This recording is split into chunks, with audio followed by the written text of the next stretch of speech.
and I started feeling the loss and the shame and the pain and the fear and the pride and the compounding failure. I felt it all.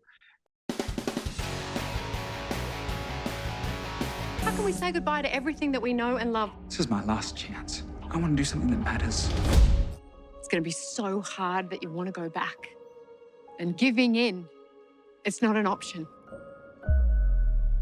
We've got to fight our way forward. What a lovely movie, Unsung Hero. I could totally relate to this, or anybody can relate to this story, right? Because it's a very, very human story. And it's so lovely that you were able to tell it and introduce people to your family.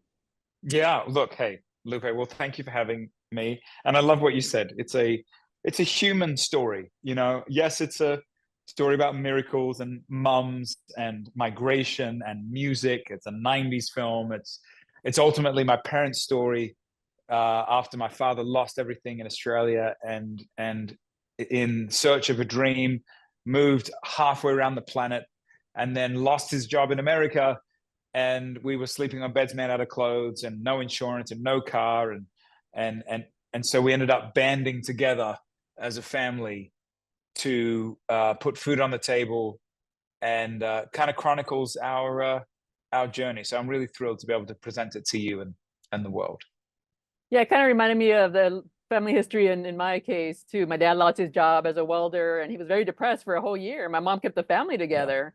Yeah. And you know, they were sending 2 kids to Catholic school, so they had to pay somehow. I don't know how she made it work. But she made it work. She's an unsung hero. She's an unsung hero, and she got my dad a job too, because she talked to friends and like, my husband needs a job, and they got him a job, and it was the kindness of others, right? That kind of help you. It's not one single person, but the help of a community, which is you show in the movie. Yeah, and I love that you touch on that too, Lupe, because it once we arrived in Nashville, it was the community, it was the local church, it was they were the miracle makers for us. You know, we sat in a circle and we prayed for everything, and prayer wall on the, you know, and the whole bit. But it was the community that really rallied around us. And the first Thanksgiving gave us a car, and the first Christmas, you know, gave us more gifts than we've had ever from that day to this. And then equally the family knowing, mom and dad inviting us into the conversation and going, we need each other. And for us as kids, that gave us the opportunity to really feel a sense of ownership in the family and to really rise. And it's interesting to do a snapshot now. You fast forward all these years later, and we're still all working together. We're still all creating together. And so it's a fascinating time to be alive, for sure. And I'm very proud to stand on the shoulders of giants like my parents and my sister.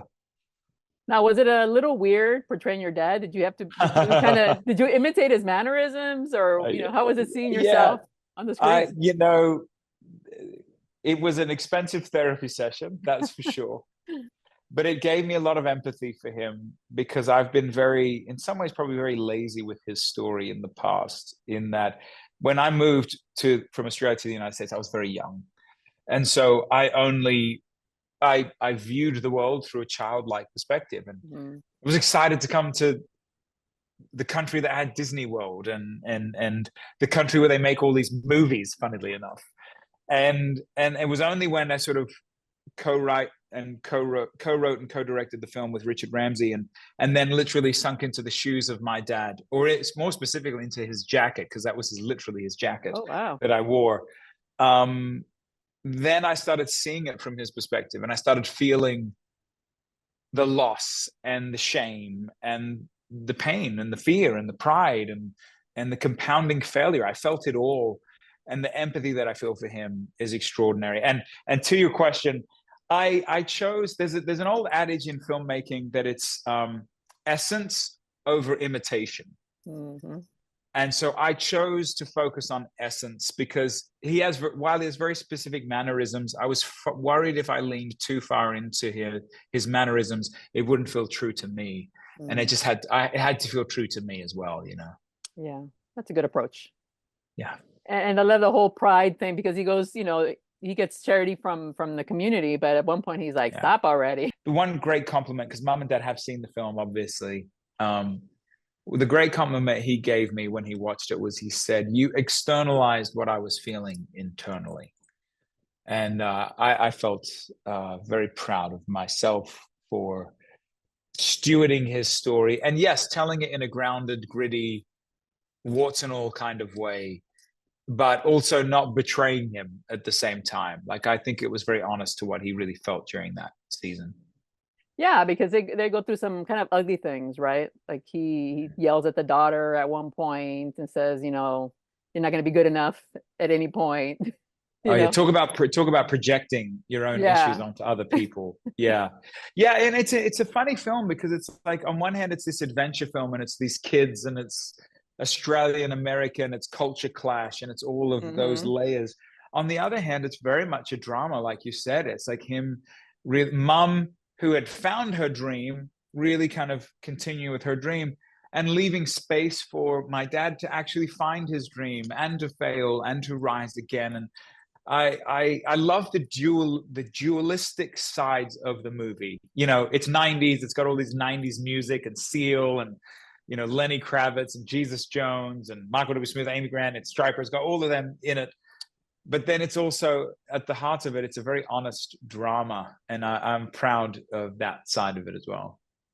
Now, how was it made? Did you make it first and then look for buyers? Kind of like your own story? That's how your own story is. So in essence, to your point, we did. We had a production house that came on board and they helped us develop the story. But then they couldn't finance it when we needed to make the movie. And so they ultimately gave us the film back, which was very kind. And so then we raised money in a very short amount of time, and we made it on our own. And then Lionsgate, through Kingdom Story Company, was very kind to come on board and distribute it. And they've just been great partners. And now here we are, you know, a week away from it going into thousands of theaters around America and the world. And it comes out on April 26th. We've dubbed it Family Day at the theaters. You know, you got Mother's Day, you got Father's Day. We should all have a good family day. It's also, you'll get a kick out of this, Lupe. It's my parents' 49th wedding anniversary on the 26th of April. So pretty excited about that. Well, I'm so happy they're still together and it was a happy ending, right? It's a happy ending. Thank you so much for your time. You too, Diego. Right. We'll see you again. We'll look forward to it. Likewise. Thank you.